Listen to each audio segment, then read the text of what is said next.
할렐루야, 반갑습니다. 거룩한 주일, 좋은 아침 함께 예배드림이 기쁨이 됩니다. 오늘 본문은 엠마오로 가는 두 제자의 이야기가 나옵니다. 그들은 예수님께서 십자가에서 죽으신 사실 앞에 모든 소망이 무너졌습니다. 그래서 옛 삶의 자리, 세상의 자리, 실망과 절망, 좌절의 자리, 엠마오로 가고 있어요. 그런데 그 길에 예수님이 찾아오십니다. 그리고 그들에게 모세와 모든 선지자의 글로 시작하여 모든 성경에 쓴 바 자기에 관한 것을 어떻게 해요? 자세히 설명해 주셨어요. 우리가 알다시피 이들은 신앙이 회복됩니다. 오늘은 이 내용을 통해서 부활 신앙이 실제 우리에게 주는 유익, 오늘 부활에 관한 이야기입니다. 예수님이 부활하신 거예요.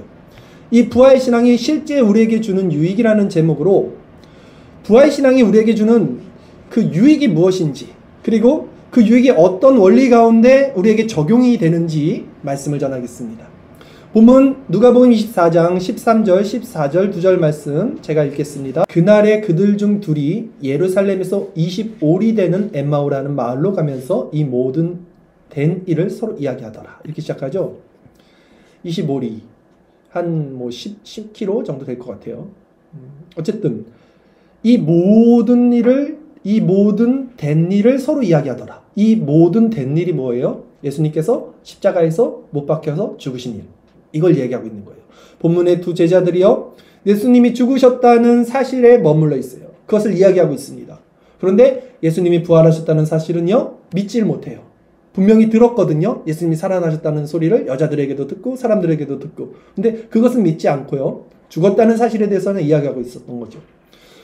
본문 누가복음 24장 22절에서 24절까지 말씀 보면 사람들이 그 얘기를 들었어요. 부활했다는 얘기를. 제가 읽겠습니다.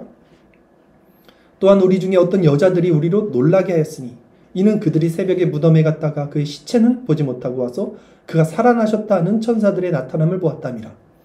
또 우리가 함께한 자 중에 두어 사람이 무덤에 가 과연 여자들이 말한 바와 같음을 보았으나 예수는 보지 못하였느니라 하거늘. 자, 이들은 지금 예수님에 대해서 이야기를 하고 있습니다. 그래, 어디로 가고 있습니까? 엠마오로 가고 있어요. 그러나 예수님에 대한 얘기가 십자가에서 죽으심을 얘기하는 거예요. 부활에 대한 이야기를 하고 있지 않습니다. 부활을 믿지 않습니다. 우리도 그럴 수 있어요. 우리 역시 그리스도에 대해서 이야기를 하고 있어요. 그리스도를 말하고 있어요. 그러나 실제적으로 부활을 이야기하지 않아요. 부활 신앙이 없을 수 있어요. 이 땅에 묶인 채 이 땅의 것을 가지고 이 땅의 것으로 예수님을 말하고 있을 수 있다는 거죠. 여전히 그리스도에 대해서 말은 하지만 우리에게 부활 신앙이 없다면 우리도 이 제자들 같이 엠마오로 가는, 세상으로 가는 제자들일지 모른다는 것입니다. 기독교에서 부활은 굉장히 중요한 요소예요. 오늘 그 부활에 대해서 말씀하는 거예요. 예수님의 부활을 믿는다 하면서도 실제적으로는 우리가 이 땅에서 삶을 추구해요. 이 땅에서 승부를 내려갑니다. 우리의 시선이 자꾸 이 땅에 있어요. 모든 것이 기준이 이 땅이에요. 부활의 기준으로 이 땅을 살아가야 되는데 이 땅의 기준으로 부활을 생각하고 있어요. 거꾸로 되고 있어요. 뭐가? 기준이 부활에 있어야지 이 땅에서 힘을 얻을 거 아닙니까? 이 땅의 문제를 기준을 부활로 자꾸 바라봐야지 여기서 이 문제를 해결할 수 있는데 이 땅의 문제를 가지고 그걸 가지고 하나님께 구하고 있어요. 나 좀 도와주세요. 이 문제 해결해 주세요. 거꾸로 되고 있어요. 부활의 약속을 알고 있어요. 우리는 예수님 부활하셨다는 걸 믿습니다. 그런데 실상 우리는 부활보다는 이 땅에서의 안락한 삶을 추구하고 있어요. 이 땅의 문제에 여전히 주목하고 있어요. 무엇을 먹을까 마실까, 건강할까, 어떻게 살까, 이런 게 우리 문제잖아요. 이것이 엠마오로 가는 제자들과 별반 다르게 없다는 거예요. 근데 이들의 특징이 뭔지 아십니까? 이런 신앙을 갖고 있는 자들, 부활 신앙이 없어요. 하늘을 바라보지 않아요. 땅에 묶여 있어요. 땅의 문제를 바라봅니다. 여전히 예수님을 말하면서도요, 중요한 건 예수님을 말하고 있어요. 이들이. 근데 부활 신앙이 없어요. 부활하신 예수님 믿지 못해요. 이 자들의 특징, 우리의 특징 뭡니까? 눈이 가려져 있어요. 눈이 가려져 있어요. 누가복음 본문 24장 15절 16절 본문 제가 다시 한번 읽겠습니다. 그들이 서로 이야기하며 문의할 때 예수께서 가까이 이르러 그들과 동행하시나 그들의 눈이 가리워져서 그인 줄 알아보지 못하거늘. 두 제자는 지금 예수님이 곁에 계셔요. 근데 알지 못해요. 알아보지 못해요. 왜입니까? 눈이 가려져 있어요. 근데 은혜는 뭡니까? 눈이 가려 있음에도 이 실망과 절망에 빠져 있어요. 그래서 그런 그들과 예수님이 동행한다는 게 은혜인 거예요. 원래 예수님이 지금 어디로 가셔야 되냐면요. 이 시점이 갈릴리로 가셔야 돼요. 무덤에서 부활하시고 새벽에 여자들 만나고 갈릴리로 오라고 제자들에게 콜링을 하고 본인은 갈릴리로 가서 기다려야 되는 상황인데 갈릴리와 엠마오는 반대입니다. 엠마오로 가신 거예요. 지금 그 시점에. 이게 은혜죠. 눈이 가려져 있는 자들. 제자들도 마찬가지잖아요. 이때 어디 있었어요? 방에 문을 닫고 있었잖아요. 다. 갈릴리로 가지 않았잖아요. 근데 예수님이 갈릴리에서 있는 게 아니라 제자들에게도 찾아가는 거예요. 문을 뚫고 들어갑니다. 오늘날 우리도 마찬가지예요. 우리가 부활신앙을 갖지 못해요. 우리에게 능력이 없습니다. 그 하늘의 기준으로 이 땅의 문제를 해결해야 되는데 여전히 이 땅의 문제에 묶여 있어요. 근데 예수님이 손 놓고 있지 않아요. 지금도 말씀으로, 설교로, 예배로 우리 안에 들어오셔서 우리의 그 닫힌 문을 열어주시고 말씀하고 있는 거예요. 눈이 닫힌 우리에게 다시 한번 하나님 말씀을 주시는 겁니다. 이것은 은혜입니다.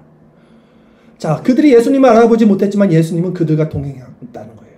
이것이 우리들도 마찬가지라는 거예요. 오늘도 이 아침 예수님이 우리와 함께 하시고 말씀을 통해서 우리에게 말씀하고 계시죠.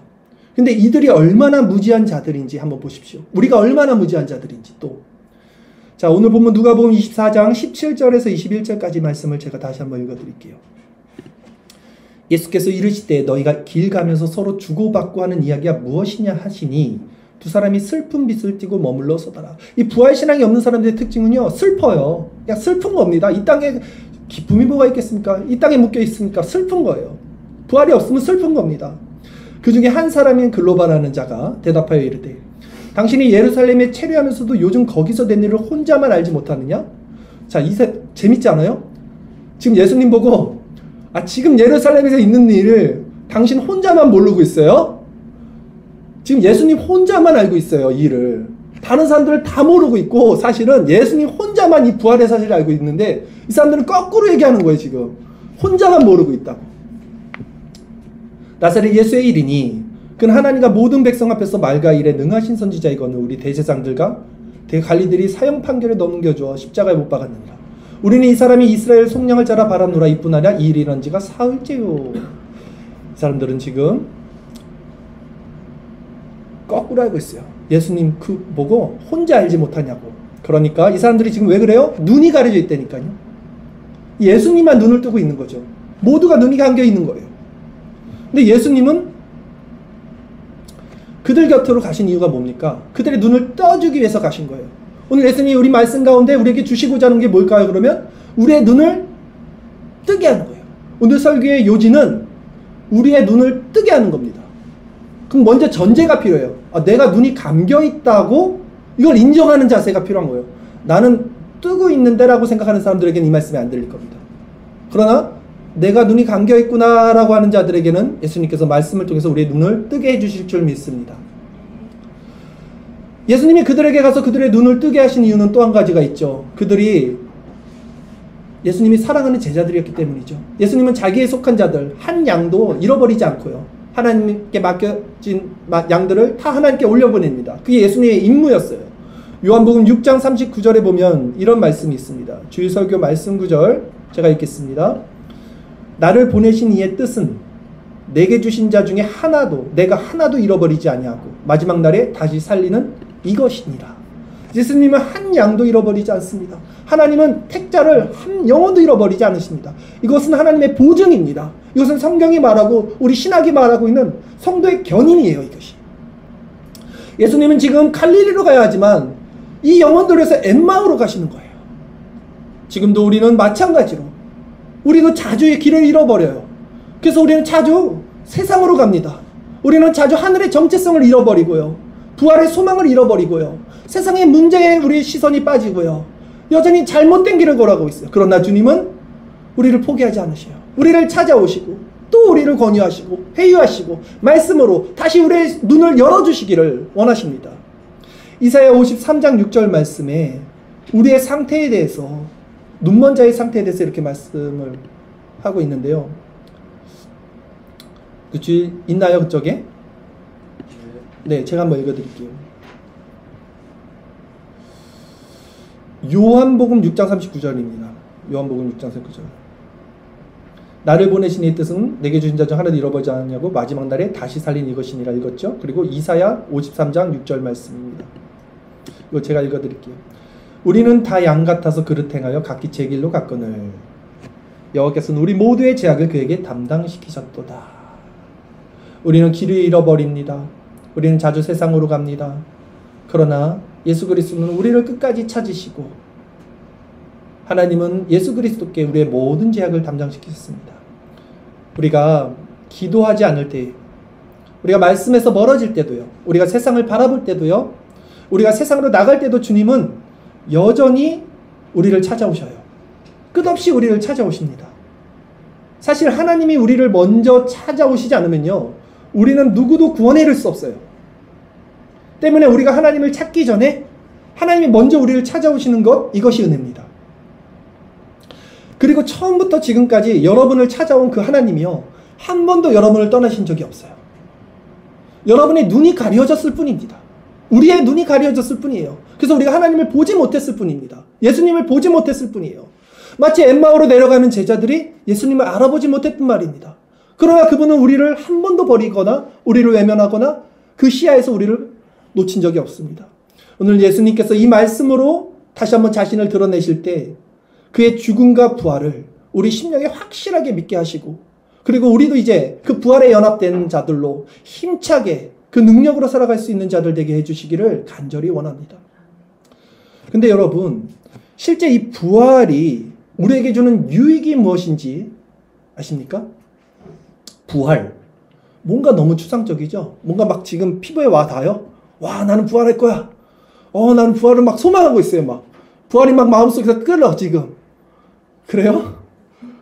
아니잖아요. 보통 안 그러잖아요. 우리가 피부에 와닿지 않아요. 이런 말들이. 우리는 부활이 좋은 건 알아요.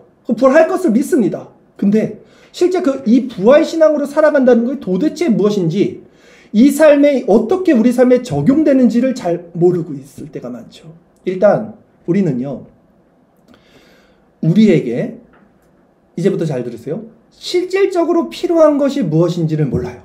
이게 전제입니다. 우리는 눈이 가려진 자들이라 우리에게 실제 필요한 게 무엇인지를 우리는 몰라요. 그냥 안다라고 생각하는 거지 모릅니다. 그래서 우리는 힘든 거예요. 우리가 뭘 필요하는지를 몰라요. 그러니까 뭘 필요한지 모르니까 잘못 구하겠죠. 구해야 될 걸 구해야 되는데 뭐가 필요한지 모르니까 잘못 구하겠죠. 그러니까 잘못 응답을 받거나 잘못된 길을 또 가겠죠. 그러니까 우리는 항상 힘들어요. 뭔가가. 우리는 실제 우리에게 필요한 것이 무엇인지를 알지 못하는 상태. 왜냐하면 눈이 가려졌으니까. 마태복음 13장 15절 말씀인데요. 제가 한번 주의설교 말씀 구절 읽겠습니다. 이 백성들의 마음이 완악해졌어요. 우리 마음이 완악해졌어요. 그 귀는 듣기에 둔하고 눈은 감았으니 있죠. 이는 눈으로 보고 귀로 듣고 마음으로 깨달아 돌이켜 내게 고침을 받을까 두려함이라 하였느니라 라고 했어요. 자, 성경은 말합니다. 우리 마음이 완악해졌다. 그리고 우리의 눈이 감겼다. 그래서 우리는 보지 못하는 자들이다. 그러니까 우리가 필요한 게 뭔지도 알지 못하는 자들이다. 근데 대부분의 사람들이 이렇게 생각할 겁니다. 이런 말에 반론을 제기할 거예요.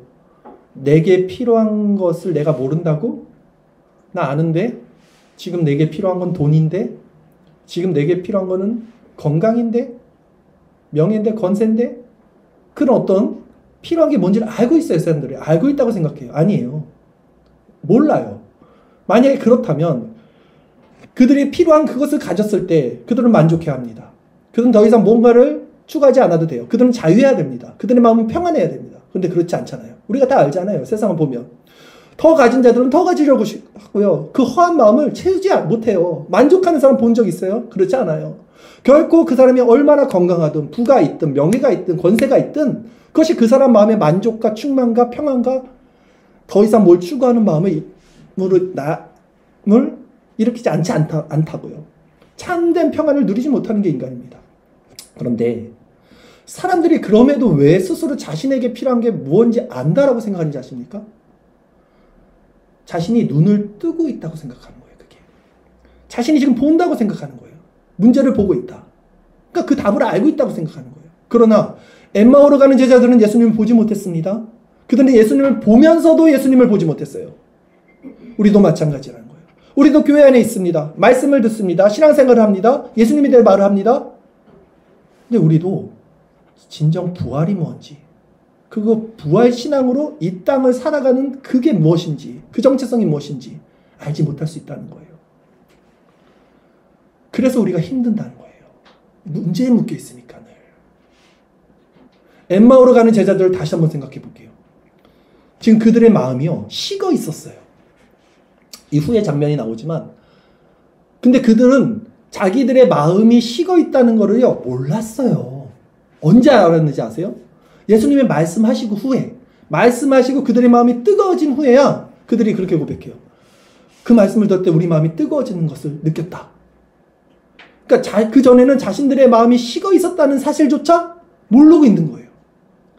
우리 역시 마찬가지라니까요.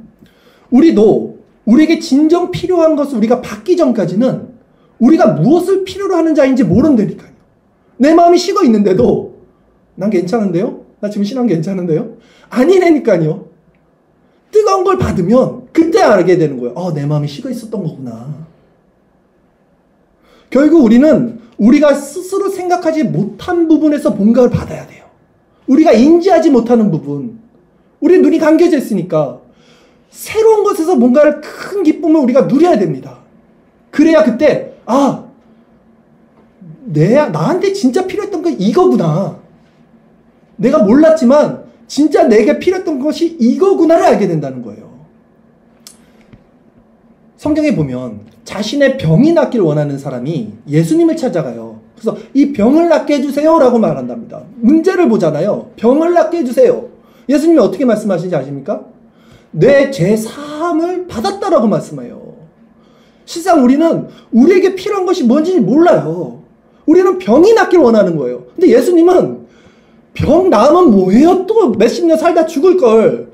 죄 사함이 가장 영원한 것 아닙니까? 그것이 진짜 기쁨이고 평안이고 자유예요.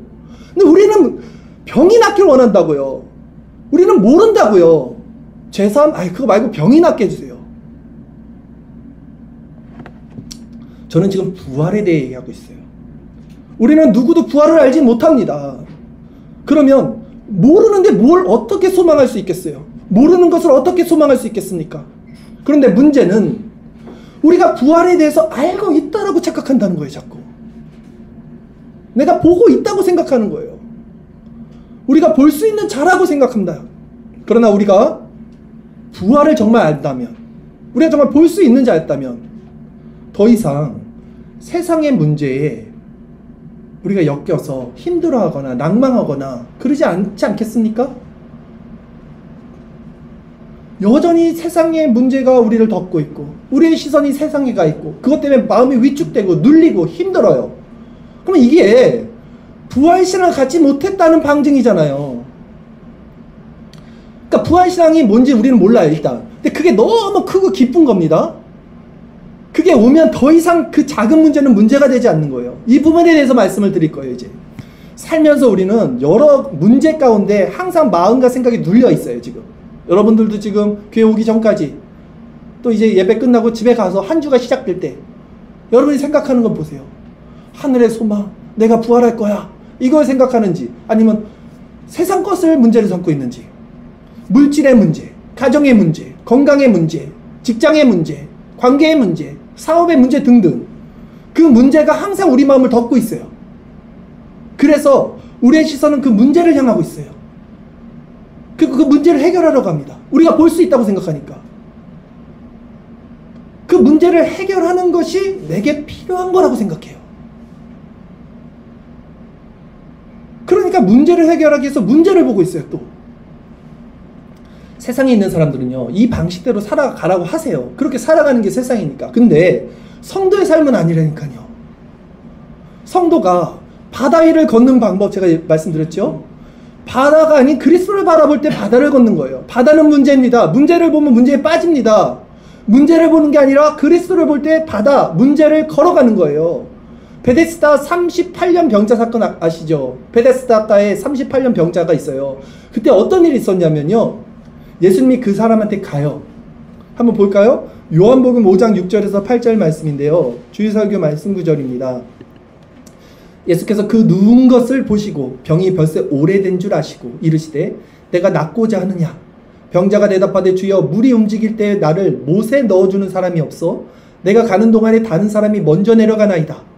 이 사람 걷지 못하니까 다른 사람이 먼저 들어가는 거예요. 그 물에 들어가면 낫는다는 전설이 있었던 거잖아요. 예수께서 이르시되 일어나 내 자리를 들고 걸어가라 하시니 라고 말씀드렸어요. 자 보세요. 예수님이 내가 낫고자 하느냐 물어봤어요. 베데스다 병자가 어떻게 얘기해야 되냐면 낫고자 합니다 라고 해야 돼요. 그냥 그러면 되는데 뭐라고 말하냐면 물이 동할 때 물이 움직일 때 나를 옮겨줄 자가 없다라고 말해요. 지금 엉뚱한 대답을 하고 있어요. 베데스다 이 환자가. 왜? 눈이 가려져 있다니까요. 예수님이 앞에 있어요 지금. 근데 그의 시선, 그의 해답은 뭐예요? 예수님 아닌 물 웅덩이에 있어요. 예수님 앞에 있는데, 진정한 해결자가 앞에 있는데 그분이 너 뭘 원해? 근데 이 사람이 저 문제로 나를 보내주세요. 딴 걸 구하고 있다고요 지금 예수님께. 예수님이 그냥 앞에서 낫고자 하면 자신은 물웅덩이에 가야만 걸을 수 있다고 생각하고 있어요 지금도. 그래서 물웅덩이로 날 좀 보내주세요라고 구하고 있다고요. 그는 그리스도를 바라보지 않고 문제를 바라보고 있는 거예요 이게. 그렇지 않습니까? 그리스도를 바라보면서도 그리스도인지 알지 못하는 거예요. 이게 우리 사고예요. 이게 부활신앙이 있지 않으면 절대 안 바뀐다고요 이게. 부활신앙이 우리 안에 탁 정착되지 않으면, 그 기준으로 관점으로 이 세상의 문제를 바라보지 않으면 절대 여기서 헤어나지 못해요 우리가. 우리 사고가 얼마나 편협하고 어지럽고 어둡고 어리석은지 몰라요. 눈이 가려져 있어요. 그러나 말씀드린 대로 이 문제의 해결은요, 그러기에 눈이 감긴 우리의 관점에서 일어날 수가 없다는 거예요. 실상 우리에게 필요한 것은 뭐냐면 우리가 인식하지 못하는 곳에서 와야 돼요. 우리가 전혀 그게 해답이라고 생각하지 못했던 거. 왜냐면 우리는 눈이 가려져 있다니까요. 진짜 부활하신 주님을 만나는 거예요. 근데 우리는 부활을 모른다고요. 그러니까 진짜 그 우리가 인식하지 못하는 세계에서 그 주님을 만나야 되는 거죠. 그렇다면 이제 우리가 겪는 이런 세상의 모든 문제를 이 부활의 관점에 한번 생각해 보겠습니다. 이제 부활을 기준으로 두고 세상의 문제를 봅시다. 부활의 관점에서 다른 이 세상의 문제를 보게 된다면 세상의 어떤 문제도 더 이상 문제가 되지 않게 됩니다, 여러분. 즉, 내가 걱정하던 문제는요, 이 걱정하던 문제가 어떻게 풀리냐면, 걱정하던 문제를 우리가 주목하고 그 문제를 풀어서 해결되는 게 아니라고요. 돈이 부족한 사람 돈 채워지면 그게 만족이 안 된다고요. 그 걱정했던 마음과는 비교할 수 없는 외부에서 오는 큰 기쁨이 내 마음을 덮을 때 그 안에 있던 작은 걱정들은 사라지는 거예요. 다시 말해서 걱정거리가 사라지는 게 아니라 더 큰 기쁨이 이 걱정을 덮어버리는 거예요. 이것이 그리스도 안에서 문제를 해결받는 원리입니다. 이게 성경이 말하는 원리예요. 여러분, 이런 경험을 혹시 해보셨습니까? 우리에게 문제가 있을 때요, 그 문제 때문에 고민을 해요. 잠을 못 자요. 근데 그것보다 훨씬 더 큰 문제가 생겨버려요. 그러면 그 전에 내가 잠 못 잤던 문제는요, 아무 걱정거리, 아무 문제가 아니게 돼요, 이제. 왜? 더 큰 문제가 생겼어요, 이제. 왜 내가 이거 갖다가 걱정했지? 그때는 그런 생각이 든단 말이에요. 더 큰 문제가 생기니까. 더 큰 것이 작은 것을 잡아먹는 거예요. 예를 다시 들게요. 사람 몸도 두 군데가 동시에 아플 때는요, 더 아픈 곳에 고통만 느낀대요. 큰 것이 작은 것을 잡아먹는 거예요. 마찬가지예요. 그러니까 우리가 생각하는 세상의 문제도 그 문제의 본질이 해결되기 위해서는요, 전혀 우리가 인지 못하는 다른 지점에서 큰 기쁨이 우리에게 주어질 때만 해결되는 거예요. 그때 이 문제는 더 이상 문제가 되지 않게 되는 거예요. 그러니까 우리가 누구와 관계가 만약에 안 좋아요, 그 사람과, 그러면 우리는 그 사람과 관계가 좋아지게 되는 것에 대해서 이제 고민을 하겠죠. 어떻게 하면 저 사람과 관계가 좋아질까? 그걸 해결 방식을 그 문제에 두겠죠. 근데 실상 경험을 해보셨습니까? 우리가 다른 곳에서 만약에 은혜로 마음이 막 채워졌어요. 그러면 그 사람과 관계는요, 그냥 알아서 좋아지게 되잖아요. 내가 어떻게 노력을 한 게 아니잖아요.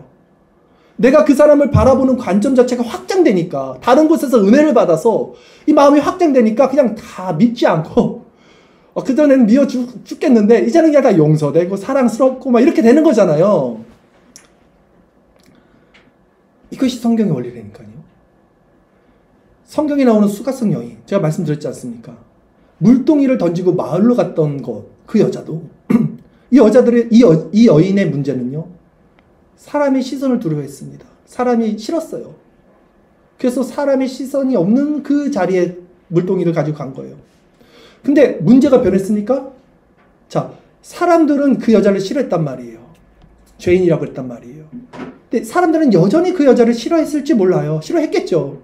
근데 더 큰 기쁨을 맞았어요, 이 여자가. 예수 그리스도를 만났습니다. 더 이상 이전의 문제가 되지 않게 되더라는 거예요. 씩씩하게 마을로 내려가죠. 사람들에게 달려가잖아요. 예수님 만났다고 복음 전하려고. 삭개오도 마찬가지예요. 그러니까 그 사람은 돈을 사랑한 사람이었어요. 그러니까 돈이 그 사람의 문제였어요. 항상 세리였잖아요. 그러나 더 큰 기쁨을 만났어요. 예수 그리스도를 만났어요. 그러니까 이전에 자신에게 가장 중요했던 문제, 그 돈의 문제가 더 이상 문제가 되지 않게 됐어요. 그래서 돈을 포기하게 되잖아요.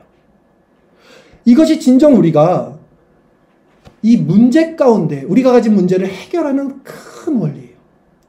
이것이 진정 우리가 자유하게 되는 원리예요. 자유. 우리는 이 자유를 맛봐야 돼요. 이 자유를 맛보지 못하면 이 세상에 묶입니다. 이겨내질 못해요. 그러면 이 가장 큰 기쁨, 이 가장 큰 자유가 뭐예요?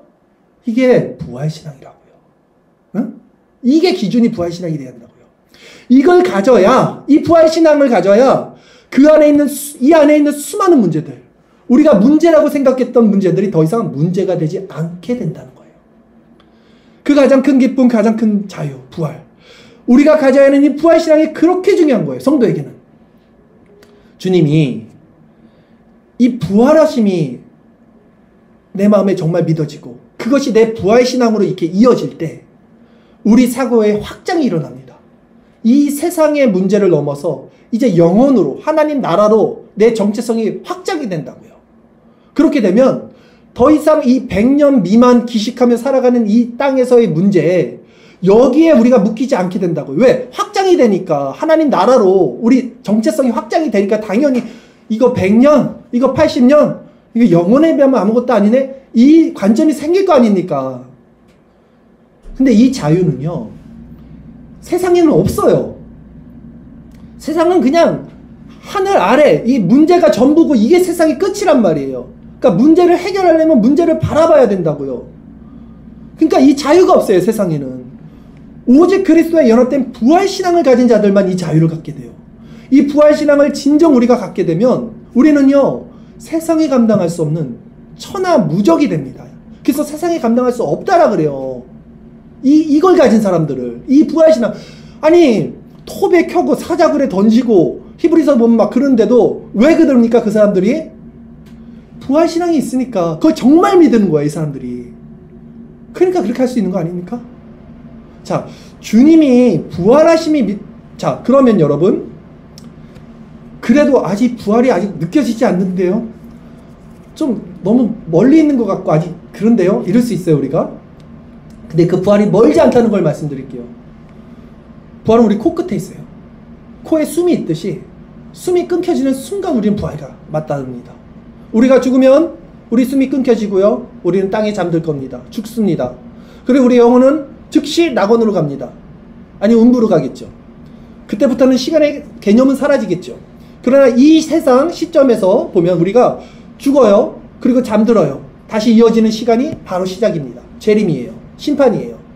잠잘 때 몇 시간이 순삭되는 것처럼 우리의 죽음도 그렇게 될 것입니다.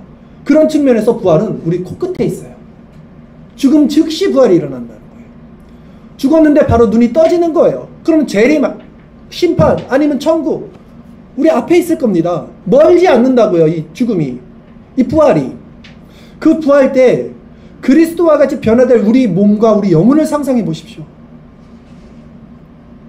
실제 우리가 이 땅에서 신앙생활하는 동안 여러분 지금 상상이 안 가죠? 야, 부활했을 때 내 모습이 어떨까? 그러면 실제 이 땅에서 우리가 신앙생활 하는 동안 가장 은혜 받았던 데 한번 생각해 보세요. 가장 성령 충만하고 가장 은혜 받았던 기억들이 있죠? 그때 한번 생각해 보세요. 세상을 다 가진 것 같았죠? 더 이상 여러분이 갖고 있던 문제들은 문제가 아니었었죠? 미워했던 사람들도 미워지지 않게 됐겠죠? 모두가 사랑하고 사랑해지고 주님을 기뻐하고 찬양하는 그런 마음이 마음속에서 있었겠죠, 당연히.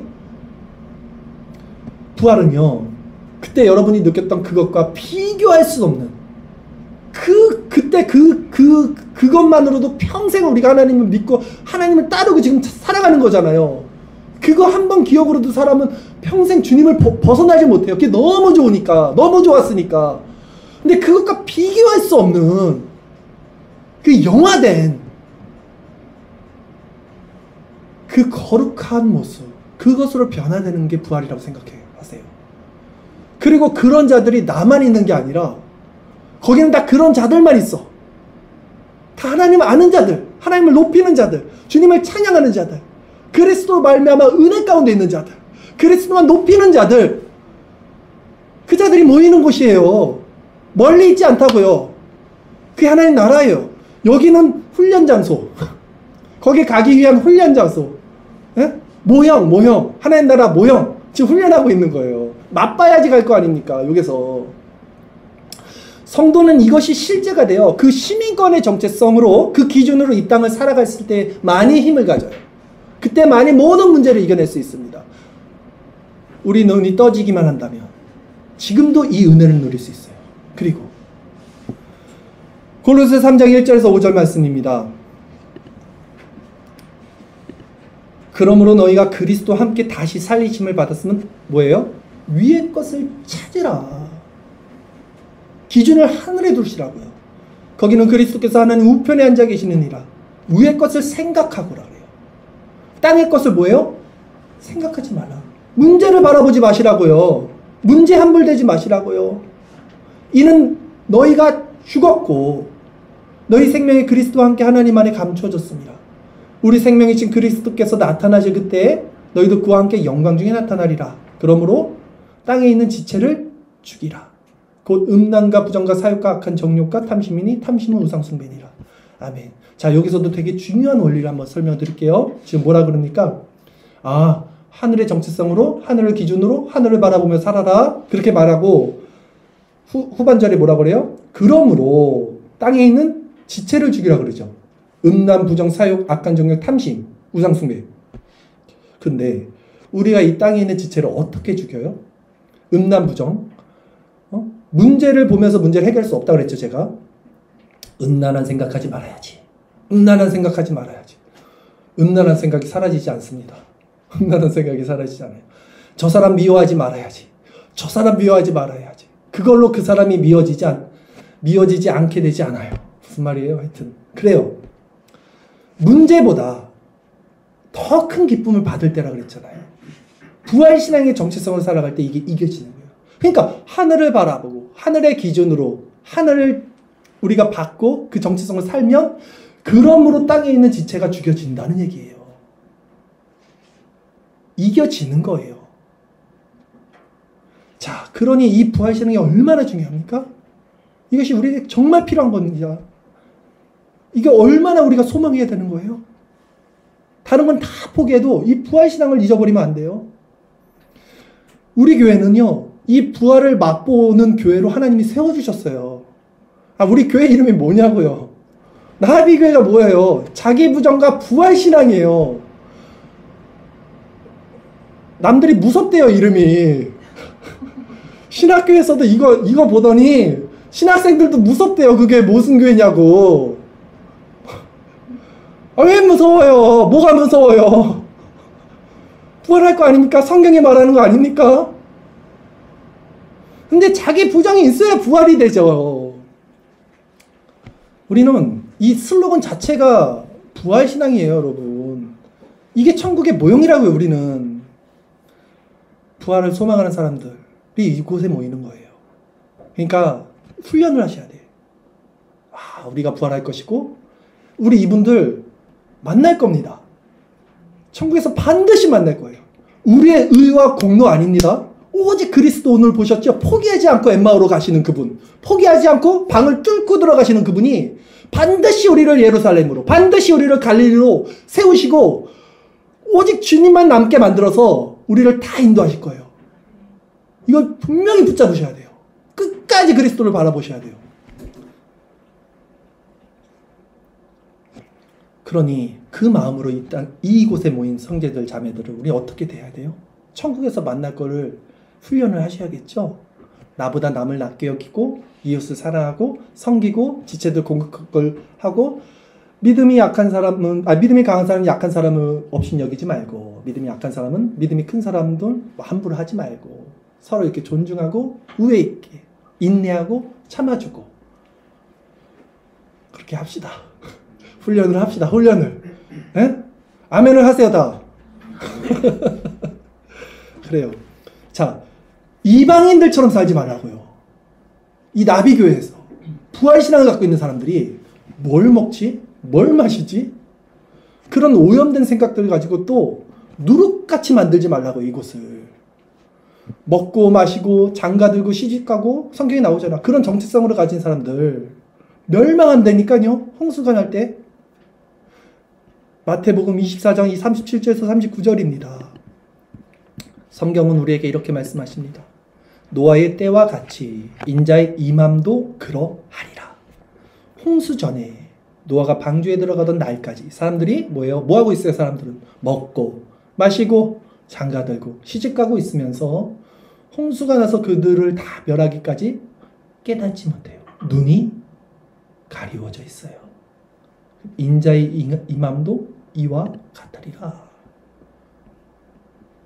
그러게 우리가 먼저 알아야 될 것 첫 번째, 우리 눈이 가려져 있다는 사실을 깨달으십시오. 이 모든 것을 누리지 못하고 있다면, 지금 제 말이 실체가 되지 못한다면, 내가 지금 눈이 멀어져 있어서 이 말씀이 지금 와닿지 않습니다. 하나님, 내가 주님을 보면서도 주님을 몰라보고 있습니다. 주님, 저를 불쌍히 여겨주시옵소서. 마음이 낮아지고 그리스도를 향해 가야 돼요. 그리스도를 보면서 그분의 고난에 참여하기를 바라고 소망하고 그리스도를 보면서 그분의 부활에 참여하는 자가 되기를 원하십시오. 다시 한번 말씀드리지만 하나님은 그 능력과 이 자유를, 그 권세를 교회에게 주셨어요. 우리는 그런 교회임을 반드시 기억하십시오. 여러분, 우리가 이 부활신앙을 갖게 되면 궁극적으로 가장 큰 능력은 뭔지 아십니까? 사단의 권세를 부시는 건데, 사단의 권세가 뭐냐면 죽음의 권세잖아요. 이 죽음의 문제까지 우리는 두려워하지 않게 되는 게 이 부활신앙을 갖게 된 사람들이 가장 큰 어떤 힘이죠. 죽음은 사단이 가지고 인간을 농락하는 가장 큰 사단의 무기잖아요. 히브리서 12장 14절 15절 말씀입니다. 보겠습니다. 자녀들은 혈과 육에 속하였음에 그도 또한 이와 같은 모양으로 혈과 육을 함께 지내심은 죽음을 통하여 죽음의 세력을 잡은 자. 죽음의 세력을 누가 잡았어요? 그 마귀를 멸하시며. 또 우리는 어떻게 됩니까? 죽기를 무서워해요. 한평생 누구의 종이 됩니까? 마귀의 종. 종노릇하는 모든 자들을 주님이 원하는 뭐예요? 자유예요. 놓아주려 하시니. 부활신앙을 가져야 죽음에서 노임받을 수 있습니다. 우리가 부활신앙을 가지고 있다면 성도에게 죽음은요, 어떤 거가 되냐면 오히려 사랑하는 신랑, 우리 예수님을 진짜 만나러 가는 혼인잔치, 그 마지막 관문, 신부가 신랑을 만나러 가는 그 가슴 설레는 그 관문이 돼요, 죽음이. 그런데 신부가 간음이나 하고 있고 이 땅에서 딴짓이나 하고 있고, 그러면 그 신랑 만나러 가고 싶겠습니까? 그 신부가. 그 신랑 기다려지겠어요? 그 신랑 만나러 가는 길이 즐겁겠습니까? 그러니 이 땅에서 정결하게 사셔야 돼요. 주님 신랑을 바라보셔야 돼요. 간음하지 말아야 돼요. 그래야 죽음을, 그 신랑 만나는 그날을 우리가 소망할 거 아닙니까? 여러분, 우리가 그리스도를 만나는 그 천국은요, 코끝에 있다 그랬죠? 그리고 이것은 실체가 없는 곳이 아닙니다. 사람들이 천국, 부활 이러면 너무 이게 현실 감각이 떨어지니까 오히려 그게 현실인데, 그 현실로 이 땅을 살아야 되는데, 그림자인 이 땅을 살아야 되는데, 이 그림자가 현실로 느껴지니까 오히려 그것이 그림자처럼 보여요, 사람들은. 그러니까 느낌이 안 오시는 거예요, 사람들이.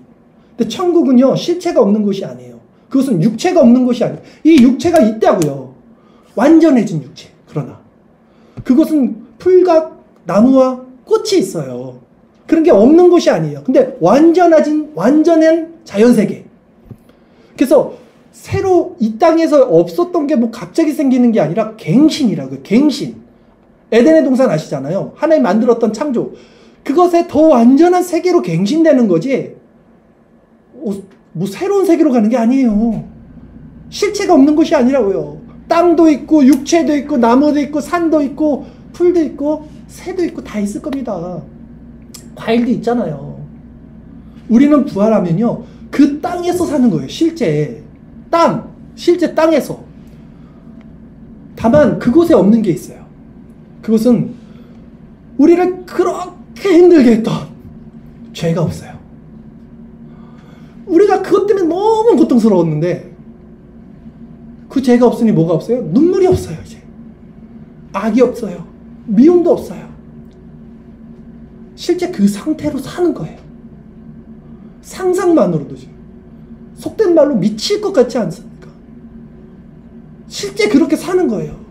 우리가 조금씩 맛보잖아요. 여기서도 이렇게 조금씩 형제의 교제로 은혜로 맛보는 것만으로도 너무 행복한데, 미칠 것 같은데 아예 그것이 사라지는 거예요. 그 악한 것이, 어둠이 전혀 없어요.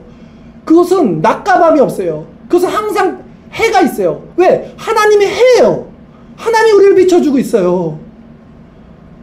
그게 실체라고요. 코끝에 있다고요. 영원히 그 나라에서 살 겁니다. 그게 현실이에요. 그리고 사실은 영원한 게 현실이지 100년이 현실입니까? 우리가 사는 100년 기준을 놓고 100년은 너무나 짧은 거예요. 하나님 나라는 영원합니다. 그럼 그 현실을 기준으로 이 땅을 살아가야죠. 어떻게 100년을 기준으로 영원을 바라보고 있습니까? 성경은요, 우리에게 이렇게 말씀합니다. 히브리서 13장 14절 15절 말씀이에요. 우리가 여기에는, 이 여기가 이 땅입니다. 세상 영구한 도성이 없대요. 여기는 우리가 여기서 발 뻗고 누워 잘 때가 아니야, 이 얘기예요.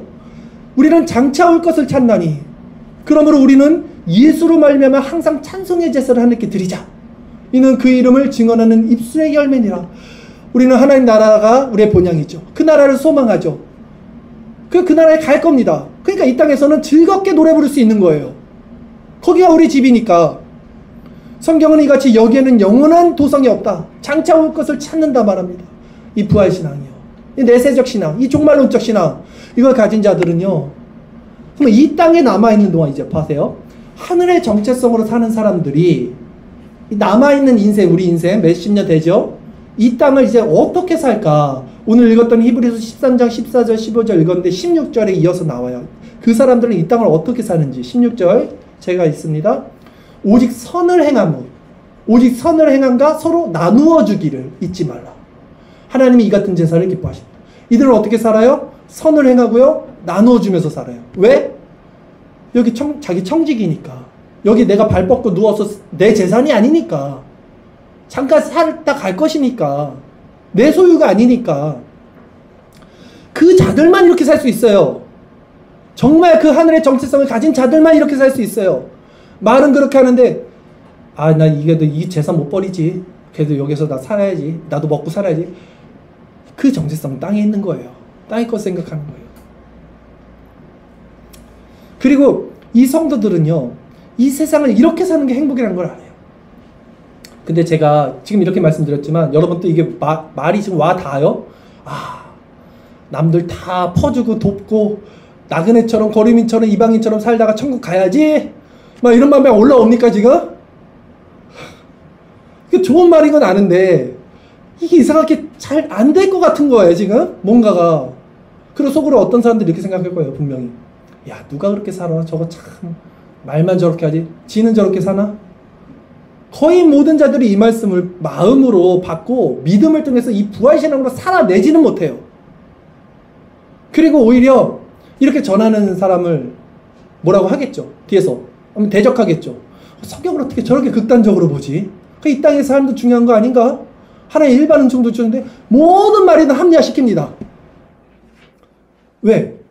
이렇게 말하는 게 틀린 게 돼야지 자신들의 말에 정당성과 당위성이 세워지니까 공격을 할 수밖에 없어요. 그런데 지금 부활신앙을 전하고 있어요, 제가.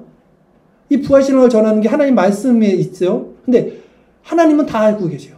이렇게 전하면 세상 사람들이 어떻게 반응할 건지, 이렇게 전하는 자들을 세상 사람들은 어떻게 대우할 건지를 알고 그 다음 구절 히브리서 13장 14, 15, 16 읽었죠. 17절에 하나님이 이렇게 기록을 하셔요. 히브리서 17절 말씀 제가 다시 읽겠습니다. 너희를 인도하는 자들에게 순종하고 복종하라. 이게 이어지는 말이에요, 지금. 그들은 너희 영혼을 위하여 경성하기를 자신들이 청산할 자인 것 같이 하느니라.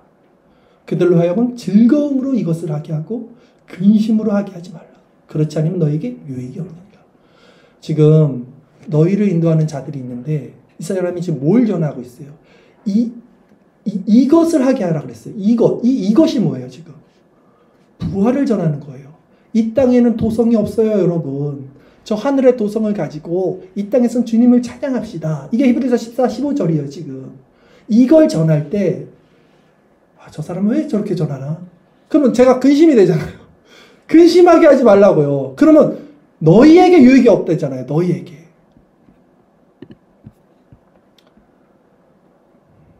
제가, 그러니까 여러분이 만약에 이 땅에, 목사님, 정말 그 부활신앙 맞습니다. 동의합니다. 그렇습니다. 그렇게 말하면 어떻게 돼요? 더 좋잖아요, 우리가. 정말 너무 좋잖아요. 여러분들이 만약에 그 부활과 천국을 이렇게 말해주면 저는요, 더 풍성하게 그걸 말해줄 수 있어요. 더 풍성하게 말해줄 수 있어요, 진짜. 근데 여러분이 만약에 그 부활신앙을 말하지 못하는 상태면 저는 그냥 또 이렇게 마음이 내려와서 또 거기서 말할 수밖에 없는 거예요. 여러분들 알지 않습니까? 누군가 하나님 나라를 말할 때 우리 안에 얼마나 풍성한 화답이 있었어요. 화답을 할 수 있어요. 저는 충분히 할 수 있어요. 저는 그걸 원해요. 여러분, 이 부활신앙이 없는 신앙은요, 세상에서 고난이 오면 반드시 엠마오로 갑니다. 이게 너무 필요한 거예요, 우리에게. 그러면 결론, 이 부활신앙이 우리에게 어떻게 생기는가? 오늘 본문 누가복음 24장 25절에서 27절 말씀 읽겠습니다. 이르시되 미련하고 선지자들이 말한 모든 것을 마음에 더디 믿는 자들이요, 그리스도가 이런 고난을 받고 자기의 영광에 들어가야 할 것이 아니냐 하시고, 이에 모세와 모든 선지자의 글로 시작하여 성경에 쓴 바 자기에 관한 것을 자세히 설명하시니라 했어요. 먼저는요, 내 눈이 가리어졌다. 이 미련하고 더디 믿는 자들, 이게 나다. 이걸 인정하셔야 돼요. 내가 지금 눈이 가려졌다. 내가 본다고 생각하지 마시고, 내가 진짜 아직도 더디 믿는 자들이구나. 내가 미련하구나. 이런 낮은 마음 가운데 여러분들이 있어야 됩니다. 그리고 그리스도의 말씀을 깊이 상고하고 묵상하고 하나님께 나가야 돼요. 근데 이 예수님께서 지금 성경을 풀어서 자세히 설명했다고 그랬어요. 근데 성경을 풀어서 자세히 설명한 내용이 뭐냐는 거예요, 지금. 성경이 말하는 요지가 뭐냐는 거예요. 그리스도의 뭐라 그래요? 고난을 받고 영광에 들어간다. 그러니까 자세히 푼 게 뭘 풀었냐면 고난과 부활을 말한 거예요. 고난과 부활. 이게 메시지예요.